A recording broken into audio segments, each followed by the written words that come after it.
gentlemen,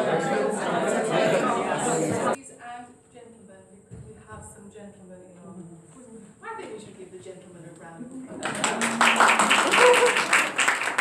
And so I would like to welcome you to the Twitter Influencer Networking event here at NatWest London City Office. You are very welcome. I am your host.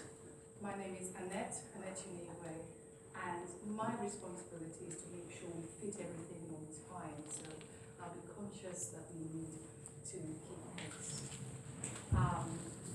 My own line, amongst other things, I'm a teacher, a mentor, a coach, and basically an entrepreneur. Now, just very recently, I was surprised when Angela, the organizer, asked me to be MC at this event when I saw the title. I thought, you're having a laugh, aren't you? I thought, of all people in the world to come to be in the midst of experts, why should it be me? And I realized that maybe she was making a very important point, because at the beginning of this year, my word was mastery of social media. And we've come to October, and I haven't quite mastered it yet. So maybe I am the right person to be here. Is there anybody here who doesn't have a Twitter account? Okay. How many people have a Twitter account? Great. How many people who have a Twitter account who are using it to its full potential? You can see that very few people are using Twitter to its full potential, and I fall into that bracket. I do. So I'm not an expert, I'm not your guru, I'm your peer, most of you. You're in very good company.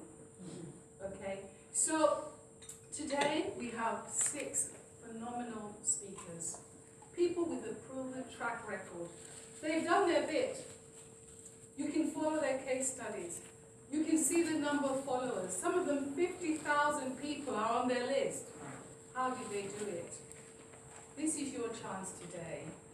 This is your chance to meet with them in real time, connect with them, and find out how you can progress your business. Because at the end of the day, we cannot stop what is happening. Social media platforms are the way forward. So, I shall be learning with you. Basically, I'll be listening to them, I'll be making notes, I'll be promising myself that I'm committing to so many actions a day. And I want you also to be thinking right now, even before we start, what is it, if you are one of those who are not using Twitter to the full, what is it that I would like to take away? Because there's going to be a part of this program where you actually get to meet your influencer. I want you to have the question ready so that they're able to help you. Which brings me to another point. Please, if we can, have our mobiles on silent, but don't switch them off, because we need to be tweeting and following not just the speakers and other people. You have Wi-Fi? I did ask them for the Wi-Fi key. Oh, I'm sorry. Okay, so it didn't count.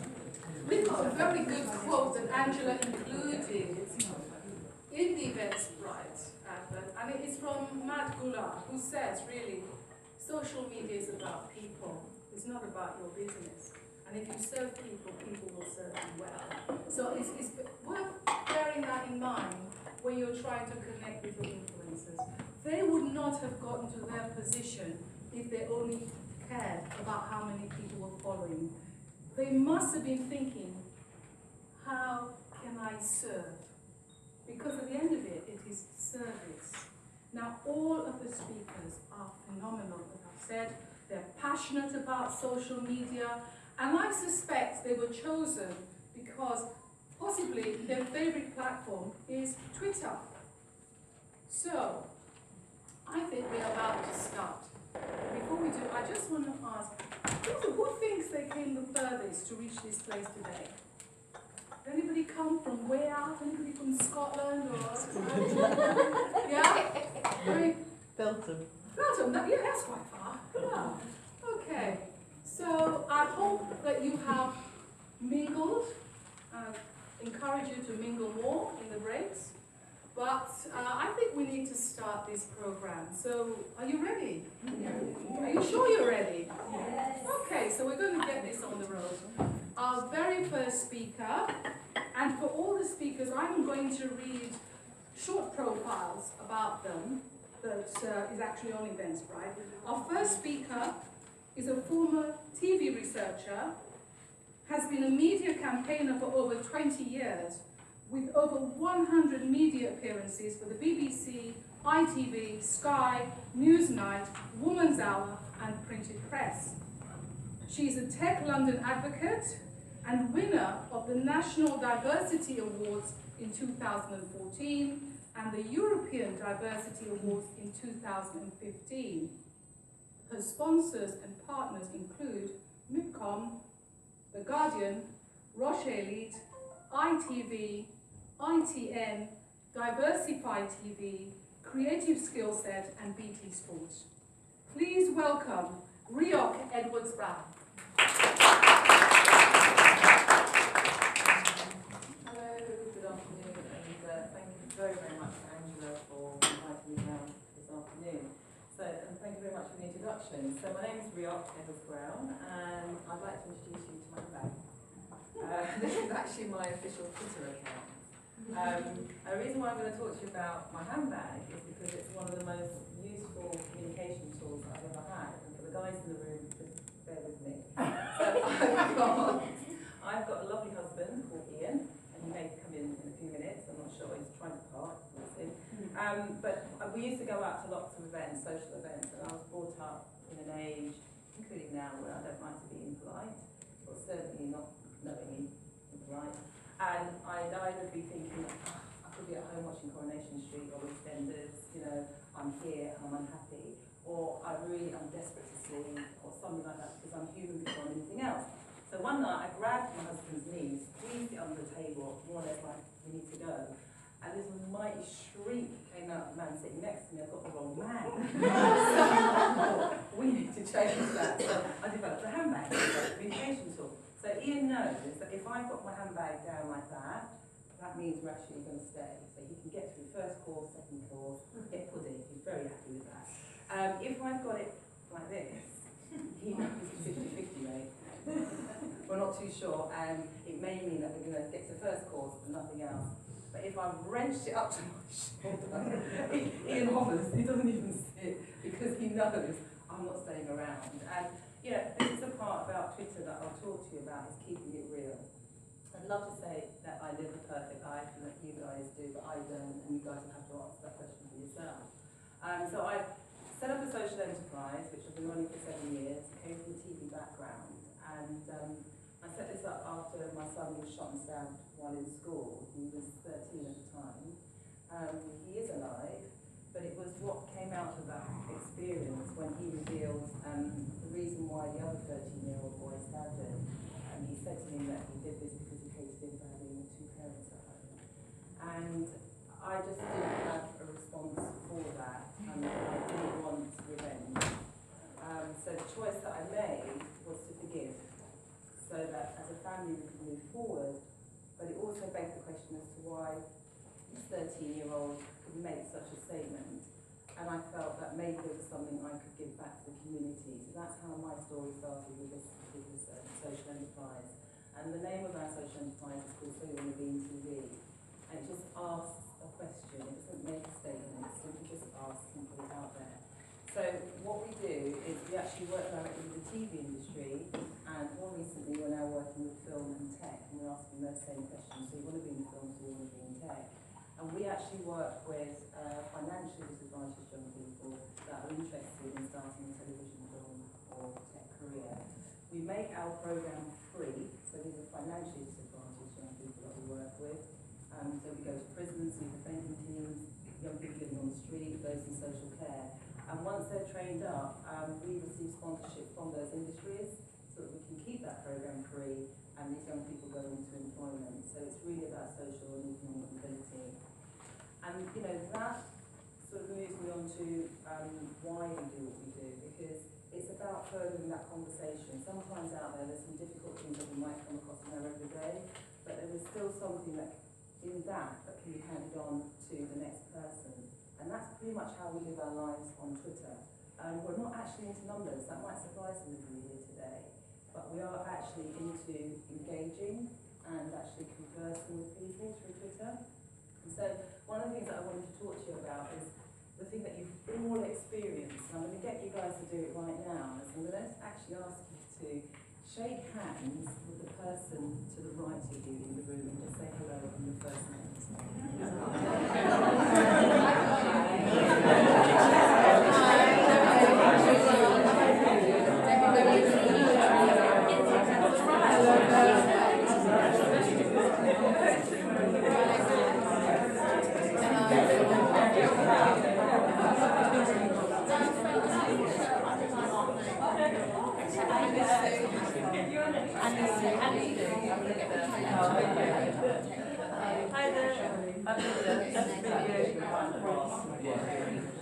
That's fantastic.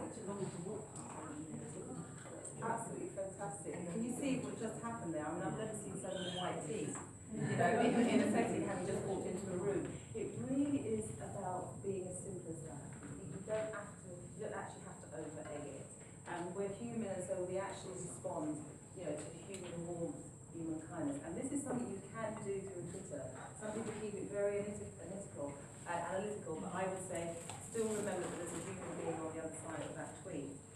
So I've talked to you about that handshake. And I know there's one particular handshake that I can't actually stand. It's called the limp lettuce. And I'm sure all of you in here have experienced that. And that's something that we try and avoid absolutely while we're out on Twitter. Because if it makes you feel, then that's the same way that a tweet, you know, like, guess what, I've just come out of the bathroom and my windows are steamed up. Why? You know, I'm really happy for you that you've come out of the bathroom. I'm even happier for you that your windows all, you know, steamed up. But it's like, how on earth am I supposed to receive that? So think about the other person on the end of that particular tweet. The numbers we say are not important, the engagement is. So if we're talking about numbers of young people that have been through our programme, that's an entirely different thing. Over 2,500 young people have benefited. If we talk about the number of people who have following us, I think it's somewhere around about 1,900 or 2,000. That's deliberate, because we can only really interact with a small number of people, but the important thing is the reach. So I've actually got a friend, he works in the billionaire market, and you know, we have these long, winding conversations about his world and my world, and I'm very happy with my one, thank you very much. And he has like, I don't know, 20 followers, and I'm really happy for him. I have like a 0.000 and all the other naughts to the end in terms of followers, but my reach, here's a big surprise, is greater than his. Simply put, all of those numbers are not actually registering live engagements.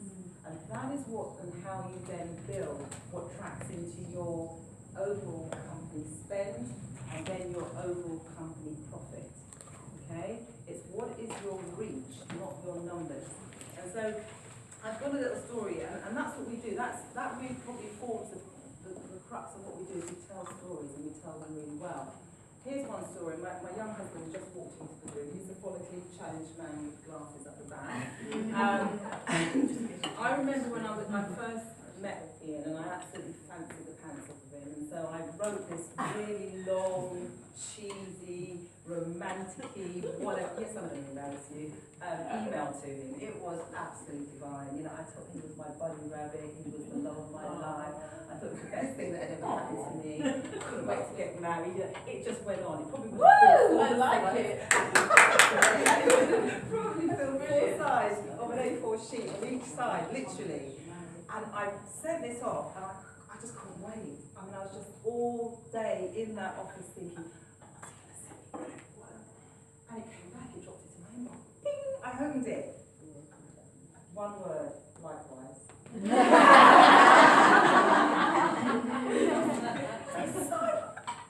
Likewise. But then all of a sudden the penny dropped. Do you know something? In that one word, Ian had actually said everything that I'd said.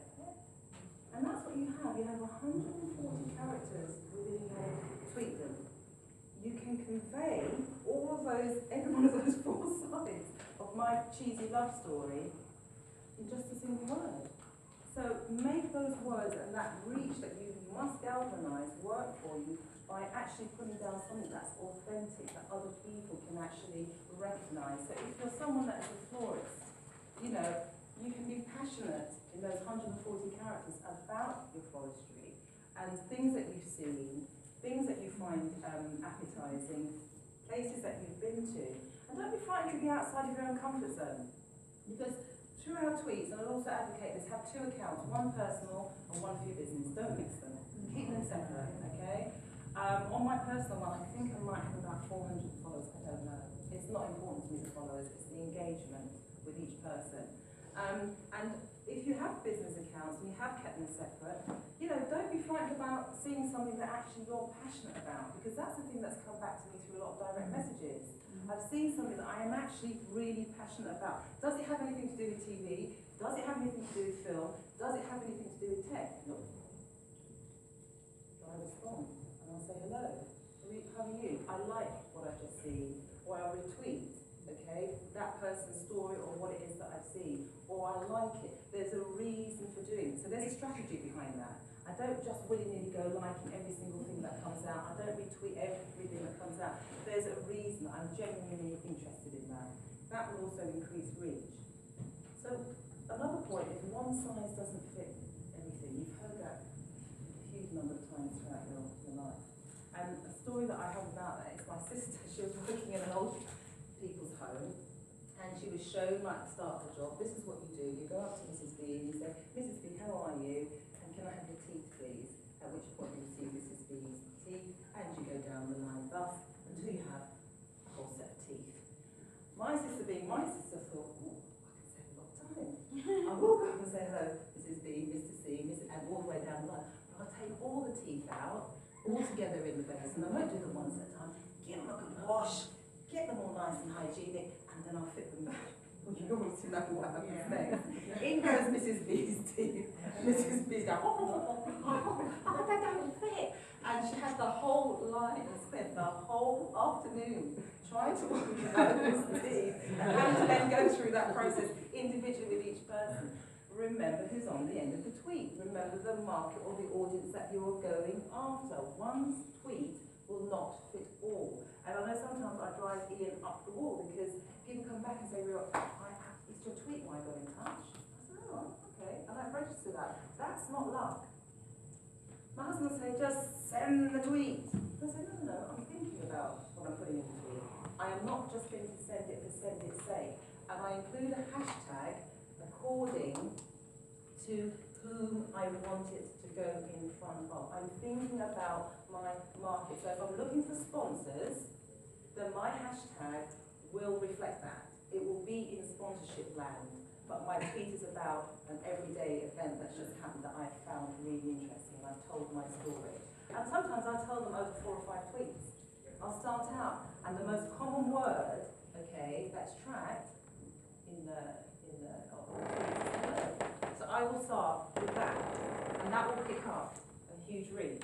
And then I'll say, this is what I want to talk to you about today. And it'll go over 3 or 4 or 5 tweets. But because I've kept that hashtag within sponsorship land, all potential sponsors have suddenly become aware. I don't want to talk to anyone to do with mother care and baby clothes and baby things. I actually am looking for sponsors. If I'm looking for TV, then all of my hashtags, I never do more than 1 or 2, at tops, okay, will be to do about TV. But the story, the content might not necessarily be about TV. Does that make sense? I hope I'm not confusing you.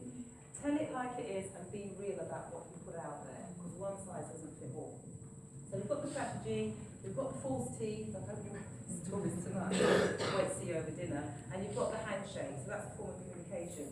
So, pictures, they always say it tells as many stories as you wanted to tell. I will include maybe 1 to 3 pictures on average with the tweet that I send out. And I had a lovely tweet the other day where I sent out a load of our young people, they were at work on a particular shoot, and I simply sent that out, and I hashtagged it, and I went, hello ITV, Channel 4, Channel 5, Sky, and it went on. Just want to introduce you to some of our guys. And that got me in the room with 2 more sponsors. Okay? Okay, so just have that picture because they can really see what it is that you do, what it is that you're really passionate about, and that is what they will respond to. You don't need to do my 4 A4 sides of love page. You just don't need to do it. Likewise, for work in this space. So you can keep it short, you can keep it sweet, but make it warm. The other thing that might surprise you is I don't try to sell. Oh God, damn things over. I just don't like it. I switch off. Something about December, something about Coronation Street, how much washing I've got to do. I start thinking about those things deliberately because I'm instantly bored. And I would never, and you would never walk up to somebody in your friend, family, or a stranger on the street and say, "Watch out, I've got something to sell you, mate." You would just never ever do that. So why do it online?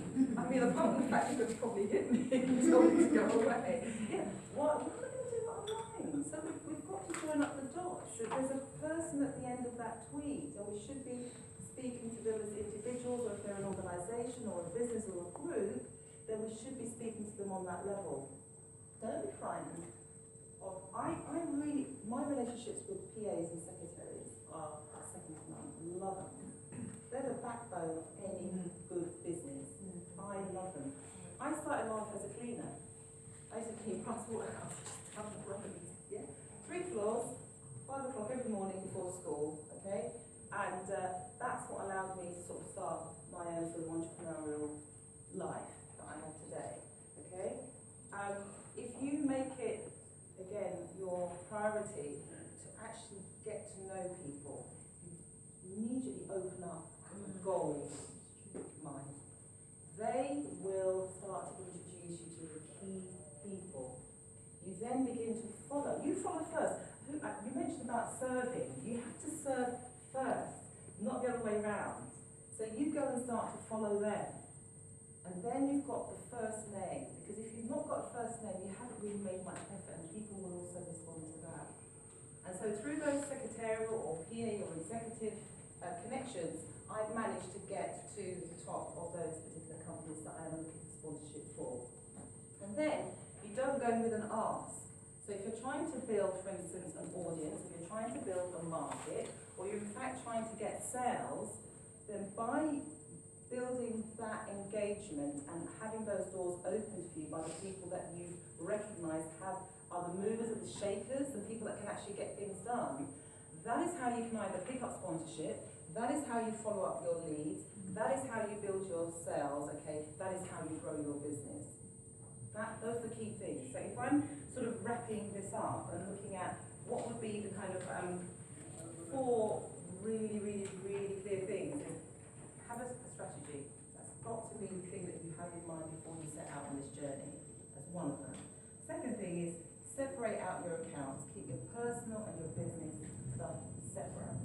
And the third thing is tell stories. I absolutely love them. I'm always weeping over something or getting passionate or upset about something else. Tell those stories. And listen to your audience. The day that we believe that we are better than our audience is the day that we're losing, I think, personally. We're living too savvy a world. I'm Generation X, don't touch. Generation Y and Z are upon us, and they operate completely differently. So if you want to grow your market as well, you need to be actually engaging with Gen Y and Gen Z. And then finally, I say it's authenticity. Keep it real. How would you like to be approached? If you're in the high street, if you're on Twitter, if you're out there every day or in a social setting, how would you like to be approached? Would you want the watcher, which I've just done to Paul Ronke? You tell me which one that you would prefer, and we can compare notes. So all I would say to that as well is also the final point is we've had those 4, but the final point is what's your call to action? So many times I've seen fantastic tweets, and I say, well, what do you want to do? I don't know. Do you want me to take something from you? Do you want me to actually follow up? I don't know what you want to do. So have a call to action as that last sort of end plate. Don't be frightened of going over several tweets. And all I say to that is thank you so much for having me this afternoon. And please do follow. I shall give you my handle if I may. Do follow at SYWBITV. So that's SYWBITV. And thank you very much. Thank you.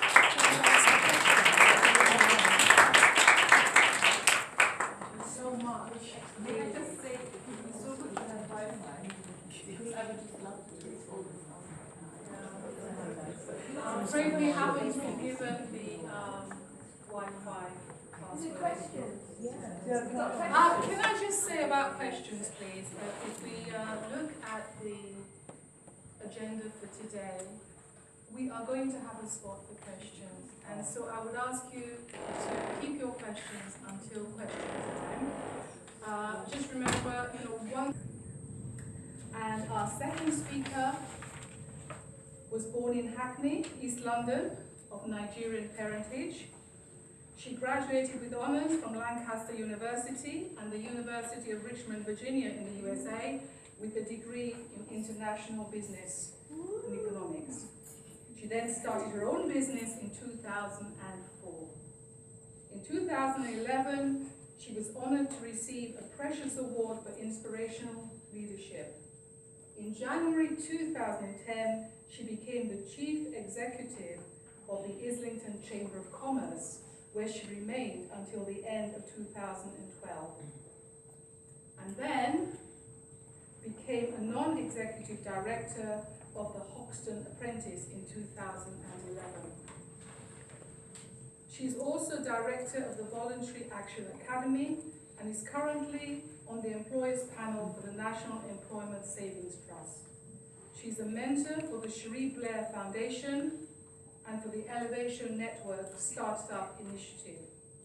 In 2015, she launched the Ronke Lawal Means Business, a YouTube channel which provides PR and marketing advice as well as small business tips for startups and entrepreneurs. Please welcome Ronke Lawal. Me, sure. This is awesome. I did not even get to end. I saw her preaching. Wow. This is phenomenal. I mean, wow. Wow. Thank you so much. Thank you so much. It really is a shame, I think somebody mentioned that there's no Wi-Fi here, because my presentation was really going to be more interactive, and I'm sure it would have been trending. And by trending, I mean the conversation would have been going out when Rioch mentioned reach to, well, we could say, I was going to say millions, but thousands of people across London. So it's a pity, but hopefully you guys will remember to tweet later. As mentioned, I'm Ronke Lawal. I have a PR business called Rioch Public Relations, and I've been in business for over a decade. And I've seen the transition in my industry from traditional press and media to what we have now, the influence and power of social media. And Twitter has become one of the most influential platforms for media coverage, media engagement, and brand development. A lot of journalists now use Twitter as a research facility. They actually get people to interview from Twitter, from hashtags. When they use the hashtags that you asked earlier, clicking on the hashtag will enable you to see what conversations are going on an ongoing basis. So I see a lot of media platforms using the conversations on Twitter to really drive forward their media influence. You'll also see that a lot of the traditional press are no longer in print, unfortunately, and they're going online to blogs or websites. But the thing that really gets them the impact and the power is Twitter. Now, Twitter's not for everyone, and I'm sure you've got your stories as to why you might have started and stopped, or you decided just not to even try it. I've got lots of stories. I mean, I love Twitter. I think it's one of my favourite platforms. 140 characters, I can say what I want to say. Use this on the way here, just tweet, and get back to business. I use facilities like Hootsuite and Buffer and some tools to kind of schedule tweets out. And those can sometimes be the more, how can I put it, professional tweets for my business account. And Rioch said something really significant about separating your business and your personal. So for the business account, I'll have very, corporate-y, PR, marketing, communications, messaging going out, and they're usually scheduled.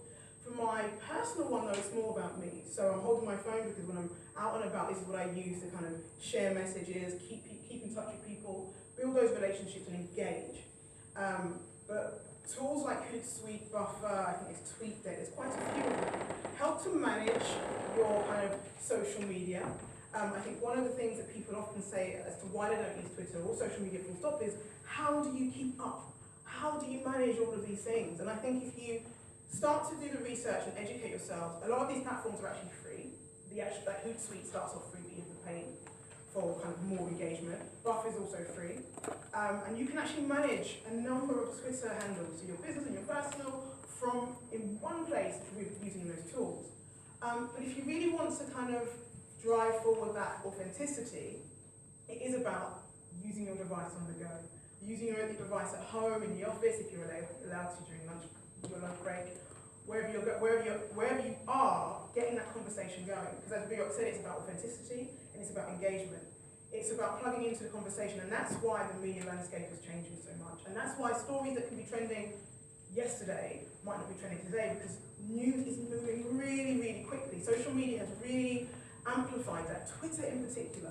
Facebook is trying now to kind of make themselves more a media platform. I mean, Zuckerberg says that's not the case, but I think with the live streaming we're going to see that Facebook is going to be more of a media platform as opposed to just socializing with friends.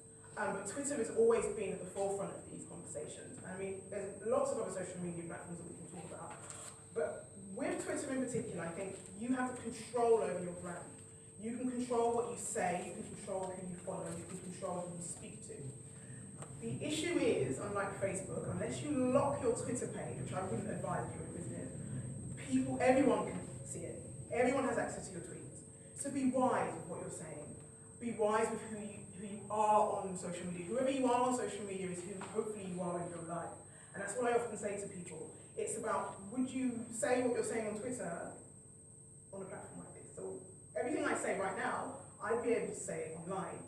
But I wouldn't necessarily say some of the things in my private life behind closed doors on social media. And you'd be surprised as to how many people actually do. And that's where you get the phenomenon which is called trolling. And that's one of the reasons why so many people steer clear of Twitter, actually, because of the trolls. Trolls are people who perhaps attach themselves to an issue and kind of say negative things about a person or an issue or an organisation, and kind of go really hard on that matter. And the interesting thing and the thing to remember is about the power of Twitter is people are losing jobs because of it. People are losing jobs, they're losing businesses, they're losing friends and family. That shows you how powerful this platform is. But that doesn't mean you can't use it and enjoy it. You just have to be wise and smart. So you can't just assume that you're behind this screen and just tweeting away and you can hurl abuse at a politician or hurl abuse at a business owner and no ramifications will come back to you. Of course, you've got to be smart and wise. And there's always going to be a trail. Google picks up on it pretty much immediately. And again, as Rioch mentioned before, the hashtags have really increased the searchability. So if you just put a hashtag or a term, this event in Google, and people have been hashtagging it, it will come up pretty much immediately, and it will link back to Twitter accounts, all of your Twitter profile information.